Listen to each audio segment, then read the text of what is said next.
city engineer. And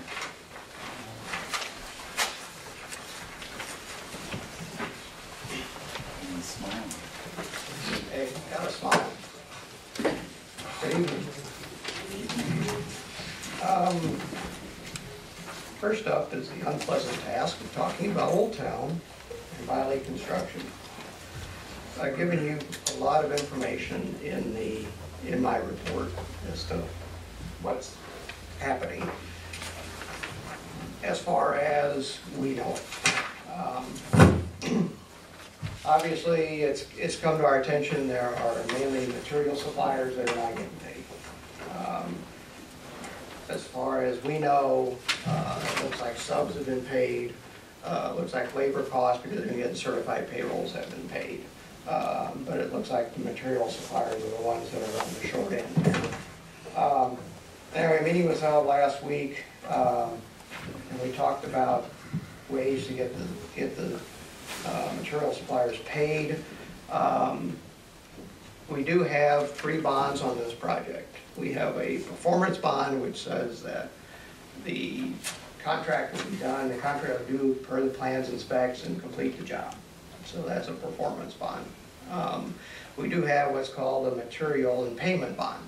The contractor has entered into that bond saying that all subcontractors, material suppliers, labor costs will be paid on this job. But then there's a maintenance bond, which on this job is for a 2-year maintenance period, and they're going to guarantee that the contract, once the project is finished, there will be a 2-year maintenance guarantee provided on that for any defects in the work. All the bonds are worth the amount of the project as it was bid, plus any additional changes that have occurred over time, either deducts or pluses.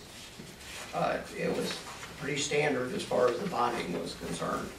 Of course, doing anything with bonds takes a lot. The bonding company, you got to serve notice. You got to go ahead and get with the bonding company. They're going to want to see what the arrears are, what we know about. They're going to get with the contractor. That's going to take some time. That is an option, and even under the material and payment bond, the right to look at that bond has been passed on to all the suppliers on the project, so they could physically take their own action on this if they wanted to. It can be by the owner, or it can be by each individual vendors. We talked about, getting back to the meeting, we talked about who was owed money, best we could come up with at that time, and Mr. Reichert, who is president of Wiley, was there. It's Upchurch, Columbia Quarry, and Wolfmeyer. And at the time, he didn't really have a good handle on what Wolfmeyer was owed. And then we talked about retainage. Well, let's talk about retainage. Retainage is an amount held back for work in place for the completion of that work. It's generally held for the duration of the project until the city finals and accepts the project. It is for work that is in place. So what it is money that we hold back to say, contractor, you're going to complete the project, and there might be some things that where we paid you, we might be waiting on a test report, or we might be waiting on a finalized item. I'll give you an example. If he pours pavement down in place, we'll pay him for the pavement in place based on the square yardage of the area, because that's down. So he can pay his labor and material costs in order to do that, okay? But that doesn't mean that we've accepted it, because we got to have cylinder breaks, test reports on that. And then also there might be something yet to be done, like crack sealing the cracks that they cut into there. But we'll go ahead and pay him on the next pay estimate for that in place. Hold back the retainage to say we're going to pay that at the end just to guarantee all that stuff gets done, whatever will have to be done.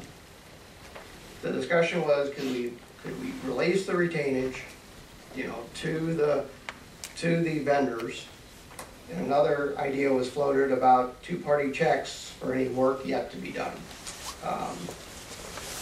The 2-party, I'll talk about those first. The 2-party checks for work to be done is just, you got to look at the work to be done. I don't know how he's going to get the work done if we're issuing two-party checks for the cost, because I don't see how he pays his labor costs or anything else out of that. But that's just my opinion. I don't see how he can do the work based on the unit prices and still pay what, because he's still gonna have materials, he's still gonna have labor costs in order to do whatever work is left to be done.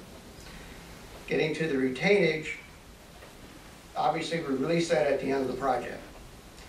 If you're gonna do anything, it's gonna require an amendment to the contract, because there's no way to release it under the current terms of the contract or issue two-party checks under the terms of the project. In talking to that with Mr. Reichert, he said whatever needs to be done, he's willing to do it. Just to let you know what he said. The only issue with retainage that I'm not aware of, and it's gonna hard to get a handle on because I didn't want to just call up the bonding company, is how the bonding company is gonna feel about it. You know, I'm not sure, since we have money in hand for the contractor, how they would feel about us paying it. I talked to Tom Adams just this evening. He indicates they may like that because obviously it's less exposure for them. But I don't know that until you talk to them, and it's kind of delicate subject. You just don't call up and say, hey, hypothetically, we got a contractor who's in trouble. If you were the bonding company, what would you say about releasing retainage? So obviously, you can do that, but later on in my report, you can see that the monies owed is way greater than the retainage. So all you're going to do is make a dent in what is owed. I know that he's trying to get a line of credit from his bank. That's unsuccessful at the current bank.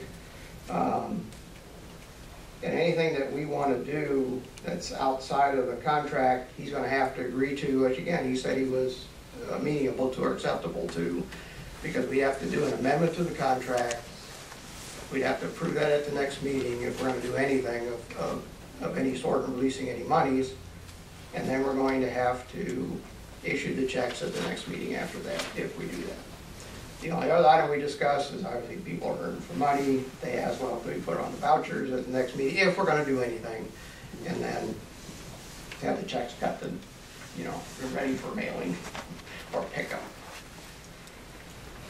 Since we talked on that a week ago, I got a call from Kenstra, which are a precaster concrete company, said, hey, we're owed some money, $13,000, which isn't a lot, and I guess that raises a little red flag for me as to, well, is there anybody else out there? Because as soon as we do this for the current ones we know about, if somebody else is out there needing payment, I can see where they come up and say, where's my cut?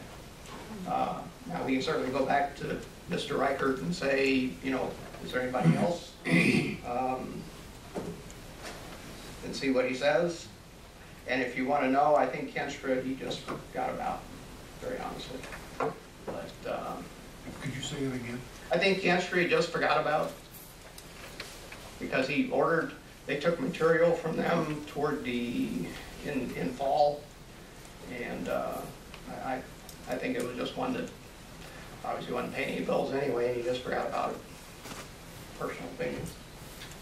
But I can't guarantee that. It just raises a red flag saying if there's anybody else out there, I hate to do something, if we're going to do anything at all, and then we end up with somebody else coming out of the woodwork and saying, where's my cut? I don't know where that puts us legally.